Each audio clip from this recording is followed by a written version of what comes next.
কেবলমাত্র রাজাকার আলবদর ব্যতীত সকল বাঙালি মুক্তিবাহিনী পাকিস্তানিরা অবশ্যই সংজ্ঞা বিশ্বাস করত, আর এই জন্যই তারা নির্বিচারে বাঙালি হত্যা করেছে। নির্বিচারে বাঙালি হত্যা করা ছাড়া পাকিস্তানি সৈনিকদের আর যা করার ছিল তা হলো আত্মসমর্পণ। পাকিস্তানি সেনাবাহিনীর অবস্থা ছিল দ্বীপান্তরে বা নির্বাসনে আসা মানুষের মতো। নির্বাসনে বা দ্বীপান্তরে যেসব মানুষ আসে তারা থাকে নিরস্ত্র, কিন্তু পাকিস্তানি সেনাবাহিনীর সৈনিকদের আধুনিক অস্ত্রশস্ত্র দিয়ে নিজ ভূখণ্ড পাকিস্তান থেকে 1200 মাইল দূরে বাংলাদেশে নির্বাসনে পাঠানো হয়েছিল। পাকিস্তানি সমরবিদ এবং রাজনীতিবিদরা মনে করেছিল তারা শুধু অস্ত্রের জেরে মানুষ খুন করে বাংলাদেশে দীর্ঘদিন দখল রাখতে পারবে, কিন্তু যেই মাত্র নিরস্ত্র বাঙালির সংক্ষিপ্ত সামরিক ট্রেনিং নিয়ে অস্ত্র হাতে তুলে নিল, সঙ্গে সঙ্গে শুধু শহর অঞ্চল ছাড়া গোটা বাংলাদেশের নিয়ন্ত্রণ চলে গেল মুক্তিযোদ্ধা এবং মুক্তিবাহিনীর কাছে। বাংলাদেশে আসা পাকিস্তানি সেনাবাহিনীর কাছে যেই ধরনের অস্ত্র এবং যে পরিমাণ অস্ত্র ছিল তা দিয়ে কেবল নিরস্ত্র মানুষকে দীর্ঘদিন দাবিয়ে রাখা যেত ঠিকই, কিন্তু সশস্ত্র মানুষকে বেশি দিন দাবিয়ে রাখা কিছুতেই যেত না। এবং ভারতের মতো একটি রাষ্ট্রের আক্রমণ মোকাবেলা করার ক্ষেত্রে বাংলাদেশে অবস্থানরত পাকিস্তানিদের অস্ত্র ছিল সম্পূর্ণ অকার্যকর। মাত্র কয়েক মাসের মধ্যে মুক্তিযোদ্ধা এবং এদেশের আপামর জনতা অর্থাৎ মুক্তিবাহিনীর দাপটে পাক হানাদাররা রাতের বেলায় চলাফেরা বন্ধ করে দিল। তবে পাক হানাদাররা ঠান্ডা মাথায় একটা পরিকল্পনা দ্রুত চালিয়ে যেতে থাকলো, তা হলো এদেশের নারীদের ধর্ষণ করা।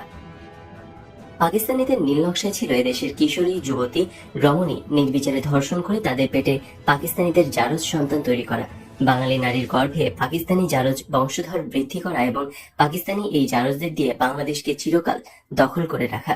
পাকিস্তানিরা তাদের পরিকল্পনা বাস্তবায়িত করার জন্য গোলাম আজম, মতিউর রহমান নিজামের মতো মুষ্টিমেয় হাতে গোনা কতিপয় ঘৃণিত ব্যক্তিকে তাদের দোসর হিসেবে পেল ঠিকই, কিন্তু গোটা বাঙালি জাতি পাকিস্তানিদের চিরদিনের জন্য উপড়ে ফেলার জন্য ছিল বদ্ধপরিকর। অপরদিকে ভারতের প্রধানমন্ত্রী শ্রীমতী ইন্দিরা গান্ধী সরকার এবং ভারতের জনগণ বাঙালির জন্য বাংলাদেশের স্বাধীনতার জন্য তাদের সকল ধরনের সাহায্যের দুয়ার খুলে দিল অকৃপণভাবে। মুক্তিযুদ্ধের 9 মাসের মাথায় ভারতের সাথে পাকিস্তানের যুদ্ধ বেঁধে গেল। একদিকে মুক্তিযোদ্ধা জনগণ মিলে 7.5 কোটি মুক্তিবাহিনী, তার সাথে যোগ হলো ভারতীয় সেনাবাহিনী। মুক্তিবাহিনী আর ভারতীয় বাহিনী মিলেমিশে হলো মিত্রবাহিনী। 6 ডিসেম্বর মিত্রবাহিনী সাঁড়াশি আক্রমণ শুরু করলো। নির্বাসনে আসা দিশেহারা পাক হানাদার বাহিনী মাত্র 10 দিনের মাথায় 16 ডিসেম্বরে অসহায়ের মতো পরাজয় বহন করলো। 96,000 পাকিস্তানি সৈন্য জেনারেল নিয়াজির নেতৃত্বে 16 ডিসেম্বর 1971 সালে রেসকোর্স ময়দানে আত্মসমর্পণ করলো। এই আত্মসমর্পণের ঐতিহাসিক দলিলে আত্মসমর্পণকারীদের পক্ষে পাকিস্তানিদের জেনারেল নিয়াজি স্বাক্ষর করেন এবং ভারতীয় সেনাবাহিনীর জেনারেল জগজিৎ সিং আরোরা বিজয়ীদের পক্ষে স্বাক্ষর করেন। বিশ্বের দরবারে প্রতিষ্ঠিত হলো স্বাধীন সার্বভৌম বাংলাদেশ। মুক্তি পাগল মানুষ, মুক্তিযোদ্ধা এবং ভারতীয় সেনাবাহিনীর প্রত্যক্ষ অংশগ্রহণের মাধ্যমে ছিনিয়ে আনলো স্বাধীনতার লাল সূর্য। বাঙালি জাতি সশস্ত্র যুদ্ধের মাধ্যমে দেশ স্বাধীন করে 1972 সালে 10 জানুয়ারি শেখ মুজিবুর রহমানকে স্বাধীন দেশে ফিরিয়ে আনলো। স্বাধীন দেশে ফিরে এসে বঙ্গবন্ধু, যার সফল নেতৃত্বে বাংলাদেশ স্বাধীন হয়েছে, বিপ্লবী সরকারের প্রধানমন্ত্রী বা মুজিবনগরের সরকারের প্রধানমন্ত্রী তাজউদ্দিন আহমেদকে প্রধানমন্ত্রীর পদ থেকে সরিয়ে নিজে প্রধানমন্ত্রী হলেন। মুক্তিযোদ্ধাদের কাছ থেকে অস্ত্র জমা নিলেন। মুক্তিযুদ্ধের সময় যে বাঙালিরা পাকিস্তানি সেনাবাহিনীর অধীনে চাকরি করেছে এবং পরাজিত হয়ে মুক্তিযোদ্ধাদের কাছে আত্মসমর্পণ করেছে, সেই পরাজিত প্রশাসনকে পুনরুজ্জীবিত করলেন এবং দেশ পরিচালনার দায়িত্বে নিয়োজিত করলেন। আর মুক্তিযোদ্ধারা কে কোথায় গেল তার কোনো খবর রাখলেন না। শুধু তাই নয়, ভারত সরকারের কাছে মুক্তিযোদ্ধাদের সম্পূর্ণ সঠিক তালিকা থাকা সত্ত্বেও সেই তালিকা না এনে নানা জনকে দিয়ে নানা রকমের মুক্তিযোদ্ধা সার্টিফিকেট বিতরণ করলেন। আমার জানা মতে ওই মুক্তিযোদ্ধা সার্টিফিকেট কোনো প্রকৃত মুক্তিযোদ্ধা তো নেয়নি, বরং যারা রাজাকার ছিল, চরম সুবিধাবাদী ছিল, যারা মুক্তিযুদ্ধের ধার কাছ দিয়ে হাঁটেনি, তারাই ওই সকল মুক্তিযোদ্ধা তালিকাভুক্ত হয়েছে এবং সার্টিফিকেট নিয়েছে। একজন মুক্তিযোদ্ধা জাতির কাছ থেকে কেবলমাত্র সম্মান ব্যতীত আর কিছু পাওয়ার থাকতে পারে না। মুক্তিযোদ্ধারা জাতির গৌরব। ভারত সরকারের কাছ থেকে মুক্তিযোদ্ধাদের পূর্ণাঙ্গ তালিকা নিয়ে আসার সহজ পন্থা গ্রহণ না করে কেন শেখ মুজিবুর রহমান নানা জনকে দিয়ে নানান রকমের তালিকা আর মুক্তিযোদ্ধার সার্টিফিকেট দিয়ে লেজে গোবরে বেহাল অবস্থা করলেন তা বোধগম্য নয়। মুক্তিযোদ্ধারা থাকবে না, থাকবে দেশ, থাকতে হবে মুক্তিযোদ্ধাদের তালিকা। কিন্তু শেখ মুজিব অতি সামান্য এবং অতি সহজ কাজ ভারত থেকে মুক্তিযোদ্ধাদের প্রকৃত তালিকা নিয়ে আসতে কেন ব্যর্থ হলেন? এই ব্যর্থতার জন্য একজন মুক্তিযোদ্ধা হিসেবে বঙ্গবন্ধু শেখ মুজিবকে কখনোই ক্ষমা করব না। বঙ্গবন্ধু শেখ মুজিবুর রহমানের প্রতি জাতির ভালোবাসা, শ্রদ্ধা, সর্বোপরি বিশ্বাস আকাশ ছোঁয়া। তিনি সদ্য স্বাধীন বাংলাদেশের প্রধানমন্ত্রী। জাতির আশা ছিল মুক্তিযুদ্ধে অংশগ্রহণকারী রাজনৈতিক দলগুলো নিয়ে বঙ্গবন্ধু শেখ মুজিব একটি জাতীয় সরকার গঠন করবেন, কিন্তু বঙ্গবন্ধু শেখ মুজিবুর রহমান তা করলেন না। তিনি সরকার গঠন করলেন মুক্তিযুদ্ধের কঠিন ত্যাগের পরীক্ষায় পিছিয়ে পড়া দেশ ও জাতির প্রতি দায়িত্ব পালনে চরমভাবে ব্যর্থ সুবিধাভোগী আওয়ামী লীগের সেই সব ব্যক্তিদের নিয়ে। মুক্তিযুদ্ধের সফল নেতা তাজউদ্দিন আহমেদ সহ সকল মুক্তিযোদ্ধাদের দূরে ঠেলে বঙ্গবন্ধু শেখ মুজিবুর রহমান পরাজিত প্রশাসন এবং লোকদের দিয়ে সশস্ত্র যুদ্ধের মাধ্যমে বিজয়ী একটি জাতি ও এদেশকে পরিচালনা করতে গিয়ে আসলে বিজয়ী জাতিকে পরাজয়ের গহ্বরে ঠেলে দিলেন। একজন জাতীয় নেতার জ্ঞান গরিমা আর অভিজ্ঞতার পূর্ণাঙ্গ সফল হতে যদি 100 মার্কের দরকার হয়, তবে বঙ্গবন্ধু শেখ মুজিবুর রহমানের ছিল 50 মার্ক। পাকিস্তানের 23-24 বছরের আন্দোলন আর সংগ্রামের মধ্যে দিয়ে শেখ মুজিবুর রহমান 50 মার্ক অর্জন করেছিলেন, আর বাকি 50 মার্ক অর্জন হতো যদি বঙ্গবন্ধু শেখ মুজিব 71-এ মহান মুক্তিযুদ্ধের সময় পাকিস্তানিদের কাছে বন্দী না হয়ে মুক্তিযুদ্ধের নেতৃত্ব দিতেন। তাহলে তিনি প্রত্যক্ষভাবে বুঝতেন মুক্তিযুদ্ধ কি, মুক্তিযুদ্ধের চেতনা কি, মুক্তিযুদ্ধের আদর্শ কি, মুক্তিযোদ্ধা কারা হয় এবং কিভাবে হয়।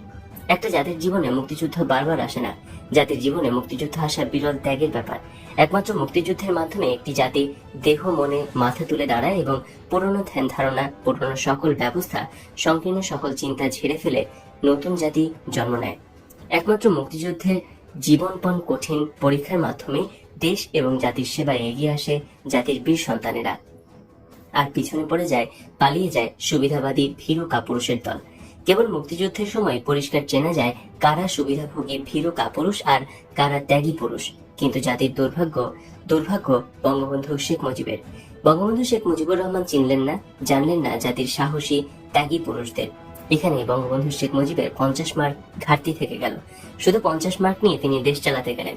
পাকিস্তানিরা যুদ্ধে পরাজিত হলো, বন্দী হলো, কিন্তু তাদের পরাজিত দাবিদারি বাঙালি প্রশাসনটা শুধু অক্ষতই রাখলেন না, বরং বিজয়ী বাঙালি জাতির মাথার উপর পুনরায় চাপিয়ে দিলেন। তিনি দলে এবং প্রশাসনে মুক্তিযোদ্ধাদের তেমন স্থান দিলেন না। একসময় যারা বঙ্গবন্ধু শেখ মুজিবের দলে ছিল তারা বিভক্ত হলো, জাতীয় বিভক্ত হলো, বাড়তে থাকলো নিরাশার সংখ্যা। হতাশা আর নিরাশার ভেতর দিয়ে সময় বয়ে যেতে থাকলো। এদেশের কৃষক, শ্রমিক, ছাত্র জনতা এবং সাধারণ মানুষ জীবনপণ করে যুদ্ধ করেছে। জীবনপণ করা সকল যোদ্ধাদের তথা গোটা জাতির শুধু একটাই স্বপ্ন ছিল, একটাই আশা ছিল। সেই স্বপ্ন আর আশা হলো সুখে থাকার স্বপ্ন, সুখে থাকার আশা। সুখ বলতে যা বোঝায় তা হলো থাকার জন্য ঘর, ক্ষুধার জন্য অন্ন, রোগ শোকের জন্য চিকিৎসা, পরিধানের জন্য বস্ত্র এবং জ্ঞানের জন্য শিক্ষা। এই অন্ন, বস্ত্র, বাসস্থান, চিকিৎসা ও শিক্ষার নিশ্চয়তাই হলো সুখে থাকা। আর এই সুখে থাকার জন্য এদেশের মানুষ লড়াই করেছে, যুদ্ধ করেছে। অস্পষ্ট হলেও জনগণের আকাঙ্ক্ষা ছিল সমাজ বিপ্লবের। আমাদের স্বাধীনতা সংগ্রামের সমাজতান্ত্রিক উপাদান ছিল, মুক্তিযুদ্ধে সমাজতন্ত্রীরাও ছিল, কিন্তু সমাজতন্ত্রীরা নেতৃত্ব দিয়ে জাতীয়তাবাদীদের উপরে ওঠার আগে আমাদের দেশ স্বাধীন হয়ে যায়। মুক্তিযুদ্ধ বিকাশ লাভ না করে অসমাপ্ত থেকে যায়, ফলে সামাজিক বিপ্লবও অসমাপ্ত থেকে যায়। স্বাধীনতার অর্থ হচ্ছে জনগণের মুক্তি। দেশ স্বাধীন হলো কিন্তু জনগণ মুক্তি পেল না, জনগণের অর্থনৈতিক মুক্তি হলো না। স্বাধীনতা উত্তর বাংলাদেশে পুরাতন সমাজ কাঠামো ভেঙে নতুন সমাজ গড়ার মধ্যে দিয়ে সকল মানুষের জন্য অধিকার এবং সুযোগের সাম্য প্রতিষ্ঠা না করে বরং প্রতিহত করেছে সামাজিক বিপ্লবকে, অক্ষুণ্ণ রেখেছে অসম বিকাশের পুরাতন ধারাকে। তারা লুণ্ঠন করেছে দুহাতে। আমলা, কালো ব্যবসায়ী, অসৎ রাজনীতিক এরা ক্রমাগত ধনী হয়েছে স্বাধীনভাবে। জনগণের অগ্রগতি হবে কি? তারা আরো নিঃস্ব, আরো দরিদ্র হতে লাগলো। নেতৃত্ব সমগ্র জনগণের স্বার্থ দেখে না, শ্রেণী স্বার্থ দেখেছে। তাৎপর্যের বিষয় নেতৃত্ব যে কেবল শ্রেণীতে সীমাবদ্ধ ছিল তা নয়, আটক ছিল দল এবং সর্বোপরি পরিবারের কাছে।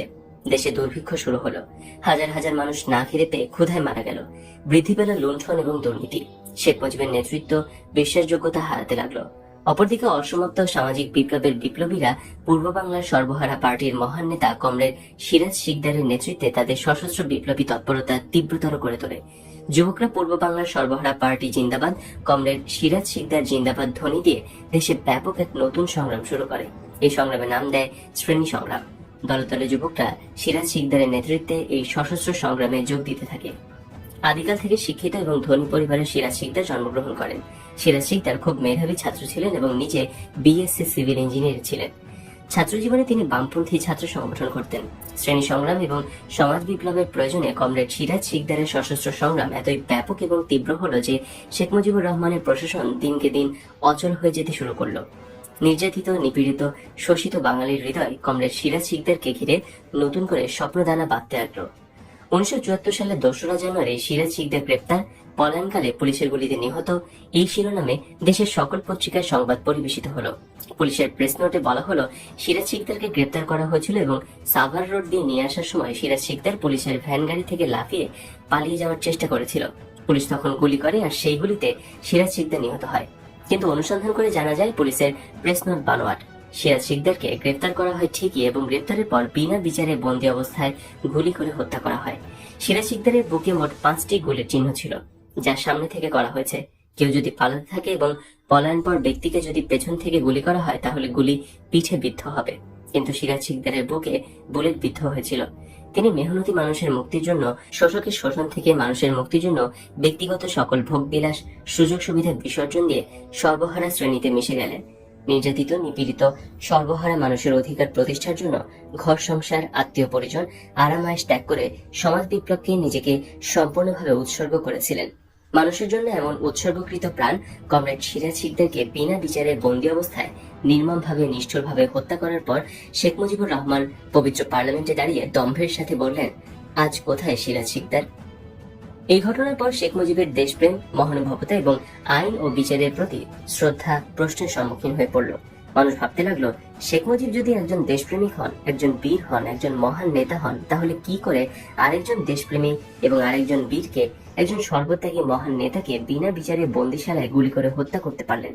আবার জঘন্য অন্যায় এবং কলঙ্কের কথা পবিত্র পার্লামেন্টের দম্ভের সাথে শেখ মুজিব কি করে বলতে পারলেন? 1975 সালে শেখ মুজিবুর রহমান প্রধানমন্ত্রী থেকে রাষ্ট্রপতি হলেন। দেশের সকল রাজনৈতিক দল নিষিদ্ধ ঘোষণা করলেন এবং প্রতিষ্ঠিত করলেন একদলীয় বাকশালী শাসন ব্যবস্থা। শেখ মুজিবের বাকশাল ছাড়া অন্য কেউ কোনো দল করতে পারবে না। সরকার নিয়ন্ত্রিত 4টি সংবাদপত্র ছাড়া দেশের অন্য সকল সংবাদপত্র নিষিদ্ধ ঘোষণা করা হলো। জাতির বিভক্তি গেল না, আশা নিরাশার মিশ্র প্রতিক্রিয়া বইতে লাগলো। 1975 সালে 7 জন বহু মানুষ, বহু পেশাজীবী সংগঠন বঙ্গবন্ধু শেখ মুজিবুর রহমানকে বাকশাল করার জন্য প্রবল বর্ষণ উপেক্ষা করে অভিবাদন জানালো। সরকারি মালিকানায় নেয়া দৈনিক ইত্তেফাক সহ 4টি পত্রিকা ছাড়া বাকি সকল সংবাদপত্র নিষিদ্ধ। শেখ মুজিবের নেয়া নতুন একদলীয় রাজনৈতিক, অর্থনৈতিক, প্রশাসনিক ব্যবস্থা সম্পর্কে রাজনীতিবিদ, সাহিত্যিক, সাংবাদিক, সামরিক, বেসামরিক ব্যক্তি সহ দেশের সকল নাগরিকের কিছুই বলার সুযোগ থাকলো না। সর্বত্রই নিস্তব্ধতা।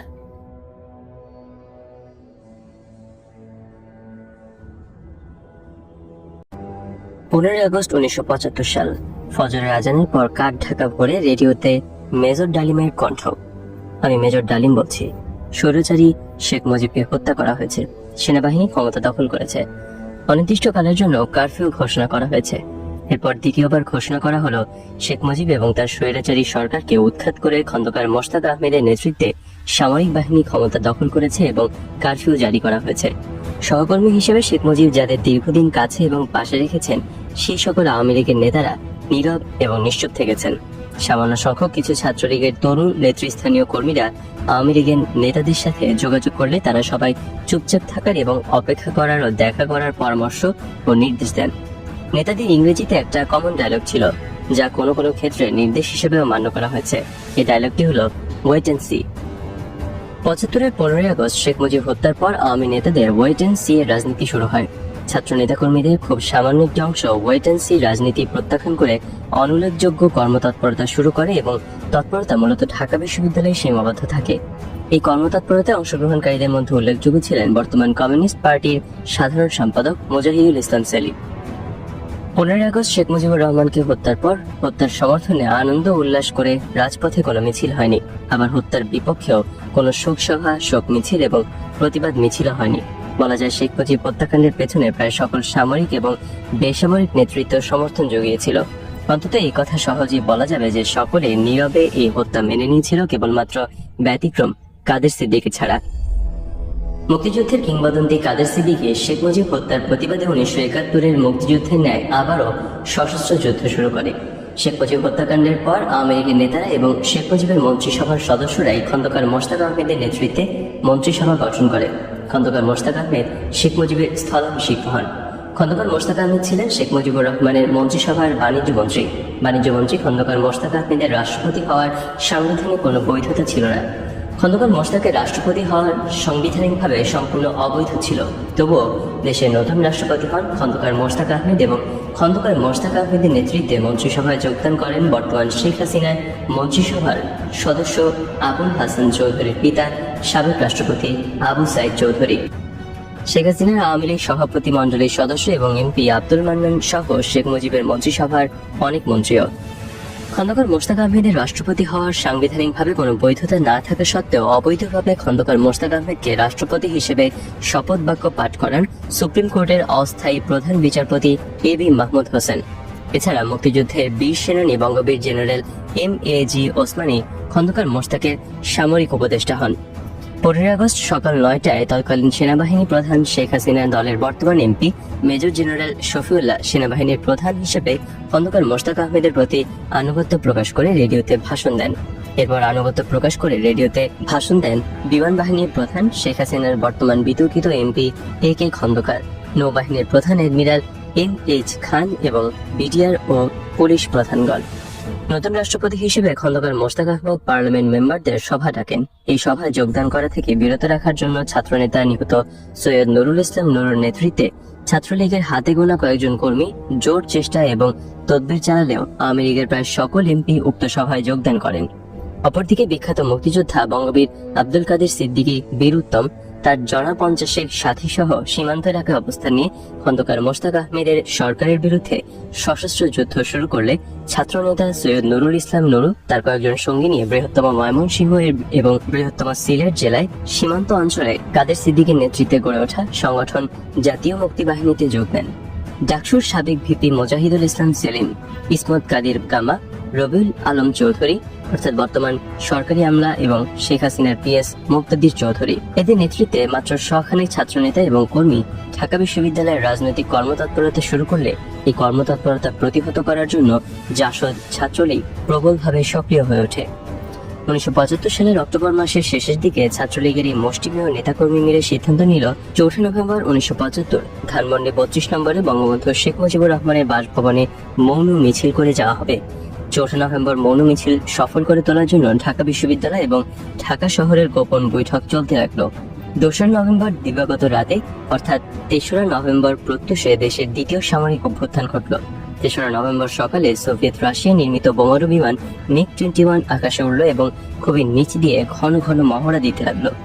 বাংলাদেশ বেতারের বা রেডিও বাংলাদেশের এবং টেলিভিশন সম্প্রচার সারাদিন বন্ধ রইল।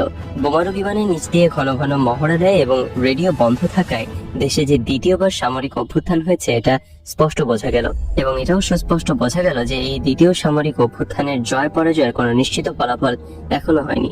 কোনো পক্ষই এখনো নিশ্চিতভাবে বিজয়ী হয়নি। আর এই জন্যই বোমারু বিমান MiG-21 বারবার নিচে ড্রাইভ দিয়ে প্রতিপক্ষকে বোমা মারার হুমকি দিচ্ছে এবং বেতার রেডিও বন্ধ রয়েছে। বোমারু বিমান বোমা মারার হুমকি দিচ্ছে কিন্তু বোমা মারছে না। এ থেকে বোঝা যাচ্ছে দুই পক্ষের সাথে আলোচনা চলছে আর সেই জন্যই যুদ্ধ বিমান আক্রমণের মহড়া দিচ্ছে কিন্তু আক্রমণ করছে না। রাতে হঠাৎ টেলিভিশন সম্প্রচার শুরু করলো কিন্তু অভ্যুত্থান সম্পর্কে কোনো কিছুই বলা হলো না। 4 নভেম্বর সকালবেলা পূর্ব নির্ধারিত কর্মসূচি অনুযায়ী মৌন মিছিলের প্রস্তুতি নিয়ে সব মাচেক ছাত্র জনতা বিশ্ববিদ্যালয়ের বটতলায় সমবেত হলো। সমবেত ছাত্র জনতা বিচ্ছিন্নভাবে সামরিক অভ্যুত্থান নিয়ে আলোচনা শুরু করলো। এদের অধিকাংশেরই ধারণা সেনাবাহিনীর নতুন প্রধান মুক্তিযুদ্ধের ঘোষণা দানকারী মেজর জেনারেল জিয়াউর রহমান অভ্যুত্থান ঘোষণা করেছেন। মুক্তিযুদ্ধের ঘোষক হিসেবে সাধারণ মানুষের কাছে জেনারেল জিয়ার একটি পরিচিতি ছিল এবং গ্রহণযোগ্যতা ছিল, তাই অনেকেই মনে করেছে জেনারেল জিয়াউর রহমানের নেতৃত্বেই সামরিক অভ্যুত্থান হয়েছে। অবশ্য কেউ কেউ বলল ব্রিগেডিয়ার খালেদ মোশাররফ অভ্যুত্থান করেছেন।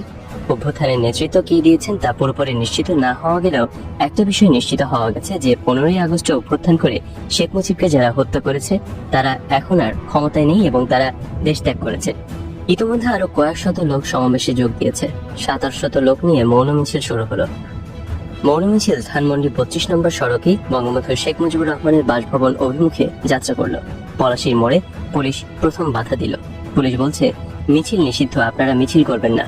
কে মিছিল নিষিদ্ধ করেছে জিজ্ঞেস করলে পুলিশ কোনো উত্তর দিতে পারেনি। পুলিশ বলেছে আপনারা একটু অপেক্ষা করুন, আমরা ঊর্ধ্বতন কর্তৃপক্ষের কাছে জেনে নেই। কিন্তু মিছিল থামলো না, মিছিল চলতে লাগলো। পুলিশও কামকাওয়াজতে হালকা পাতলা বাধা দিতে লাগলো, কিন্তু প্রকৃত অর্থে পুলিশি বাধা বলতে যা বোঝায় পুলিশ মোটেও দেয়নি। আসলে পুলিশও জানতো না কারা এখন দেশের ক্ষমতায় আছে, দেশে কি হচ্ছে, পুলিশের কি করণীয়। পুলিশ অনেকটা কিংকর্তব্য বিমূঢ় ছিল। নিঃশব্দ মৌন মিছিল সায়েন্স ল্যাবের মোড় পার হয়ে কলাবাগানের দিকে যেতে থাকলে এদিকে পাহাড়ে থাকা সেনাবাহিনীর 10-12 জন সৈন্য মিছিলের দিকে এগিয়ে এলো। সৈন্যদের মিছিলের দিকে এগিয়ে আসতে দেখে বেশ কিছু মিছিলকারী মিছিল ত্যাগ করে আশেপাশে সরে পড়ল। সৈন্যরা মিছিলের দিকে এগিয়ে এলো ঠিকই, কিন্তু মিছিলে বাধা দান বা সমর্থন কোনো কিছুই করলো না, শুধু তাকিয়ে তাকিয়ে দেখতে লাগলো। তবে সৈন্যদের তাকানোর ভঙ্গিটা বিরূপ ছিল। তারা বাঁকা চোখে মিছিলটাকে দেখছে এবং মনে হয়েছে তারা দ্বিতীয় সামরিক অভ্যুত্থান এবং সেনাদের করণীয় সম্পর্কে তারাও নিশ্চিত নন। মিছিল কলাবাগান অতিক্রম করার সময় ব্রিগেডিয়ার খালিদ মোশাররফের মা এবং ছোট ভাই রাশেদ মোশাররফ অর্থাৎ শেখ হাসিনার ভূমি প্রতিমন্ত্রী মিছিলে অংশ নিলে ব্রিগেডিয়ার খালিদ মোশাররফের নেতৃত্বে অভ্যুত্থানের বিষয়ে বিস্তারিত জানা যায়। এখানে জানা গেল নতুন সেনাবাহিনী প্রধান মেজর জেনারেল জিয়াউর রহমানকে ব্রিগেডিয়ার খালিদ মোশাররফের অনুগত বাহিনী বন্দী করেছে এবং অনন্ত বিলম্বে brigadier Khalid Mosharraf major general পদোন্নতি নিয়ে সেনাবাহিনী প্রধান হচ্ছেন। মিছিল 32 নম্বর ধানমন্ডি বঙ্গবন্ধু ভবনের গেটে গিয়ে বিকেল 3টায় বিশ্ববিদ্যালয়ে জমায়েত এবং বিক্ষোভ মিছিলের কর্মসূচি দিয়ে শেষ হয়ে যায়। দুপুর 1টার দিকে ধানমন্ডির 32 নম্বরে বঙ্গবন্ধু শেখ মুজিবুর রহমানের ভবনের সামনে থেকে যে যার স্থানে ফিরে যায়। মাত্র আধা ঘন্টা সময়ের মধ্যে দুপুরের আহার শেষ করে পুরান ঢাকা থেকে আবারও ঢাকা বিশ্ববিদ্যালয়ে রওনা হই আমরা। বিকাল 3টার আগেই আমরা ডাকসু ভবনের সামনে উপস্থিত হয়ে দেখি প্রায় 1000 খানেক ছাত্র জনতা ইতিমধ্যেই সমবেত হয়েছে। আনুষ্ঠানিকভাবে সমাবেশ শুরু হয়নি, কিন্তু বিক্ষিপ্তভাবে সবাই আলোচনা করছিল। এই আলাপ আলোচনার মূল বিষয় ছিল জেলখানায় জাতীয় 4 নেতার হত্যা। গতকাল 3রা নভেম্বর শেখ মুজিব হত্যাকারীরা জেলখানার অভ্যন্তরে বন্দী অবস্থায় বাংলাদেশের প্রথম প্রধানমন্ত্রী, মুক্তিযুদ্ধের সফল নেতৃত্ব দানকারী জনাব তাজউদ্দিন আহমেদ, প্রথম রাষ্ট্রপতি সৈয়দ নজরুল ইসলাম, প্রধানমন্ত্রী ক্যাপ্টেন মনসুর আলী এবং শিল্পমন্ত্রী কামরুজ্জামানকে গুলি করে হত্যা করে এবং তারপর দেশ ত্যাগ করে।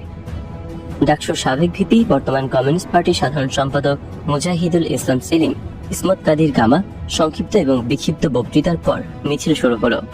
জেলখানায় জাতীয় 4 নেতার হত্যার খবরে মিছিলের মানুষগুলো কেমন যেন বিমর্ষ হয়ে গেল। মিছিলটা পুরান ঢাকার দিকে এগিয়ে যেতে লাগলো, কিন্তু মিছিলের গতি প্রকৃতিটা এমনই হলো যে এটা না হলো বিক্ষোভ মিছিল, না হলো মৌন মিছিল।